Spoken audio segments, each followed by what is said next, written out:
Hey there, I'm Laura, a 35-year-old single mom doing my best to navigate this wild world. It's just me, my incredible 12-year-old daughter Emily, and our cozy little home in the suburbs. It may not be much, but it's ours. I work hard as a nurse, pulling crazy long shifts to keep food on the table and a roof over our heads. Emily is something special, smart as a whip and with a creative streak that runs a mile wide. She's got this head of curly hair that would make Rapunzel jealous, and she loves expressing herself through it. But then there's Gertrude, my ex-mother-in-law and the thorn in my side. She's a cranky 68-year-old widow who lives way too close for comfort. Sure, I appreciate the help with Emily after school, but that woman drives me up the wall. Laura, dear, don't you think Emily's hair is a bit wild? Gertrude's voice grates on my nerves as I'm rushing to get ready for work. I take a deep breath. It's just hair, Gertrude. She likes it that way. In my day, young ladies knew how to present themselves properly, she huffs. I bite my tongue, reminding myself that beggars can't be choosers when it comes to child care. Thank God for Sarah, my best friend and fellow nurse. She's my rock, always there to lend an ear or help out with Emily when Gertrude is being particularly insufferable. Girl, I don't know how you deal with that old bat. Sarah tells me over coffee one day. You've got the patience of a saint. I laugh. Trust me, it's wearing thin. Then there's Michael, my neighbor. He's a sweetheart, always offering to help with odd jobs around the house. I'd be lying if I said I hadn't noticed the way he looks at me, but after the mess with Emily's dad, I'm not exactly eager to jump back into the dating pool. Hey Laura, need a hand with that? Michael calls out as I struggle with some boxes in the driveway. Thanks, Michael, you're a lifesaver, I say, trying not to notice how his shirt hugs his arms as he lifts the heavy box. But life isn't all bad. Neighbors and cute handymen. The real drama is the constant tug-of-war between me and Gertrude over how to raise Emily. Emily, sit up straight. A lady doesn't slouch. Gertrude scolds during dinner one night. I see Emily's shoulders slump even more. Mom, do I have to listen to her? Just try your best, sweetie, I say, shooting Gertrude a look. We all have different ideas about what's important. Different ideas indeed, Gertrude mutters. If you just listened to me, Laura, that child wouldn't be running wild. I clench my fists under the table. Emily is not running wild. She's expressing herself, and I won't stifle that. Mark my words, Laura, without proper discipline, that girl will end up in trouble. As I watch Emily retreat to her room, her wild curls bouncing behind her, I can't help but wonder how long I can keep this delicate balance going. Something's got to give, and I've got a feeling it ain't going to be pretty when it does. I was dead on my feet after that extra shift at the hospital. All I wanted was to hug my baby girl and crash. But the moment I stepped through the door, I knew something was terribly wrong. Emily, sweetie, I'm home. I called out. No answer, just an eerie silence that made my skin crawl. I found her curled up in bed, sobbing. When she looked up at me, I nearly fainted. My beautiful girl's curls were gone, every last one. Her head was shaved clean. Mom. Emily wailed, throwing herself into my arms. Grandma. She did it while I was sleeping. I held her tight, my mind reeling. Shh, baby, it's okay. We'll fix this. But inside, I was seething. How dare that old witch do this to my child? I stormed into the living room where Gertrude sat, cool as a cucumber. What the hell did you do? I screamed. Gertrude didn't even flinch. I did what needed to be done. That child was becoming far too vain and disobedient. Vain? Disobedient? She's a 12-year-old girl. Precisely, and it's high time she learned some discipline. In my day. This isn't your day. I cut her off. This is assault. I'm calling the police. Gertrude scoffed. Don't be dramatic, Laura. I've put up with your lenient parenting long enough. Someone had to step in before Emily turned into a delinquent like her father. That's when I lost it. Get out of my house.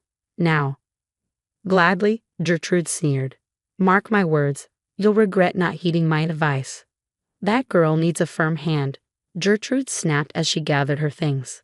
The full weight of what had just happened hit me like a ton of bricks, and I sank to the floor, tears streaming down my face.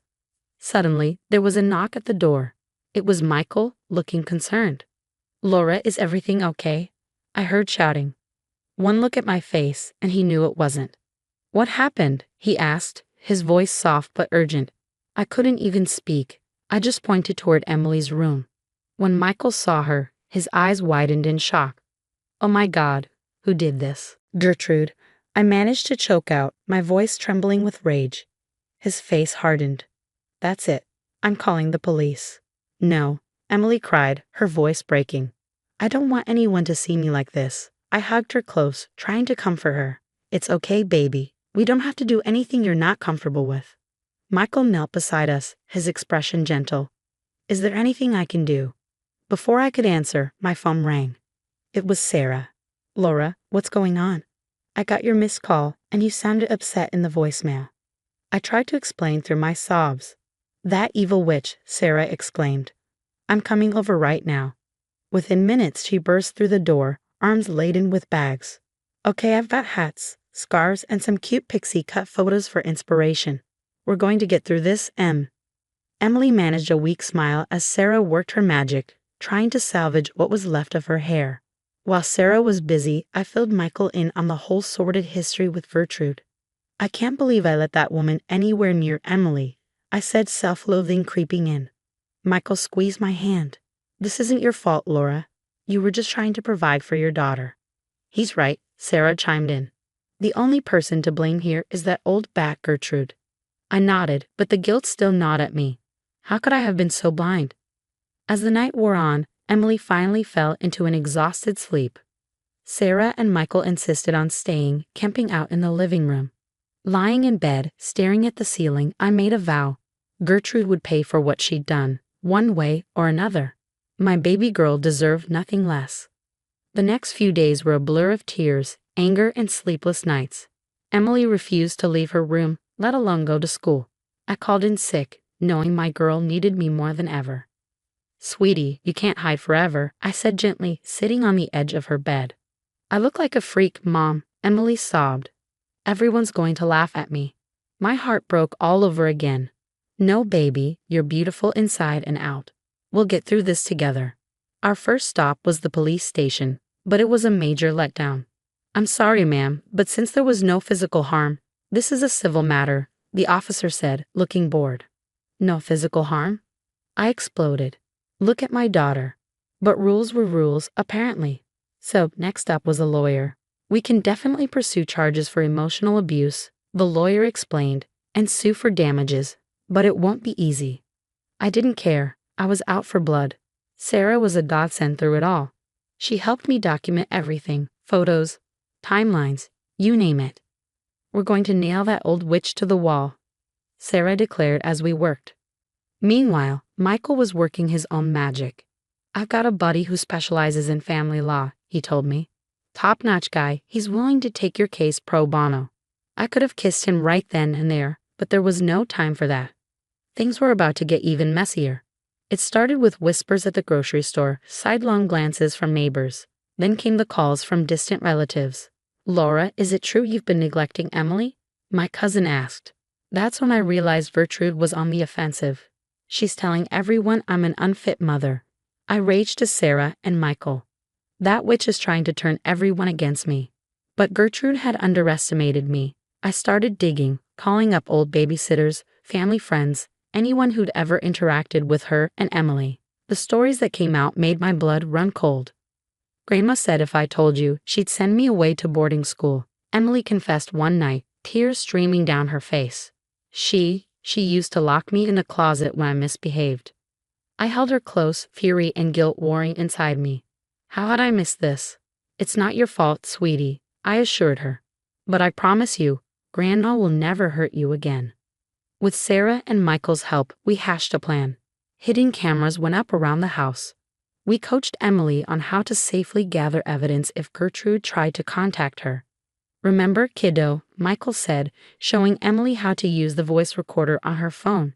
If Grandma calls or comes over, you hit this button right away. Emily nodded solemnly. I won't let you down, Mom. You can never let me down, baby, I said, hugging her tight. We're in this together. As we finalized our preparations, a grim determination settled over me. Gertrude thought she could bully and manipulate her way to victory, but she had no idea what was coming.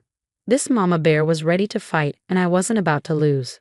All right, team, I said, looking at Sarah and Michael. Let's take this witch down. The trap was set. Now all we had to do was wait for Gertrude to make her move. And when she did, we'd be ready. The day of the trial arrived, and I felt like I was going to puke. Emily squeezed my hand as we walked into the courtroom. "You got this, Mom," she whispered. Our lawyer presented the mountain of evidence we collected. The hidden camera footage was damning, showing Gertrude barging into our home, screaming threats at Emily. "You ungrateful little brat." Gertrude's voice echoed in the courtroom. "I'll teach you to disobey me." I saw the judge's face darken, but that was just the beginning.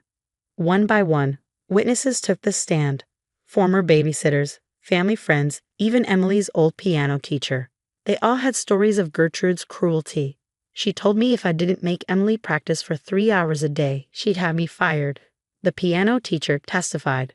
But the real kicker was Emily's testimony. My brave girl stood up there, her voice shaking but determined. Grandma said if I ever told Mom what she did, she'd make sure I was taken away. Emily said, her eyes welling up with tears. I couldn't hold back my own tears. How had I not seen this? Gertrude's lawyer tried to paint her as a concerned grandmother, but it was too late. The truth was out. When the judge announced his decision, I nearly collapsed with relief. "This court grants a permanent restraining order against the defendant," he declared. Furthermore, significant damages are awarded for the plaintiff's therapy and emotional distress. We'd won. Gertrude was out of our lives for good. Outside the courtroom, Gertrude approached us, tears in her eyes. "Laura, Emily, I'm so sorry," she started. I cut her off coldly. "Save it, Gertrude. You're dead to us." As we walked away, I felt a weight lift off my shoulders. The next few months were tough, but we got through it together. Emily started therapy, slowly coming out of her shell. One night, as we sat around the dinner table with Sarah and Michael, Emily made an announcement. "I want to donate the money from the lawsuit," she said, her voice steady, "to help other kids like me." I couldn't have been prouder. As for me and Michael, well, let's just say he became a permanent fixture in our lives. His steady support through everything meant the world to us. The real turning point came about 6 months after the trial. Emily and I were at the hair salon, and for the first time since the incident, she was excited about her hair. "What do you think about purple streaks, Mom?" she asked, her eyes shining. I grinned. "I think purple streaks sound awesome, baby." As the stylist worked her magic, I caught Emily's eye in the mirror. She was smiling, really smiling, for the first time in months. "You know what, Mom," she said. "I think we're going to be okay." I squeezed her hand. "Yeah, baby, we're going to be just fine." Looking at my daughter, her new bold hairstyle a testament to her resilience, I knew we'd come out the other side stronger than ever. Gertrude had tried to break us, but she only made us unbreakable. As we left the salon, heads held high, I realized something important. Sometimes the best revenge isn't about getting even. It's about living well on your own terms. And that's exactly what we intended to do. If you were in Laura's shoes, would you ever consider forgiving Gertrude for her actions, or do you believe some betrayals are truly unforgivable?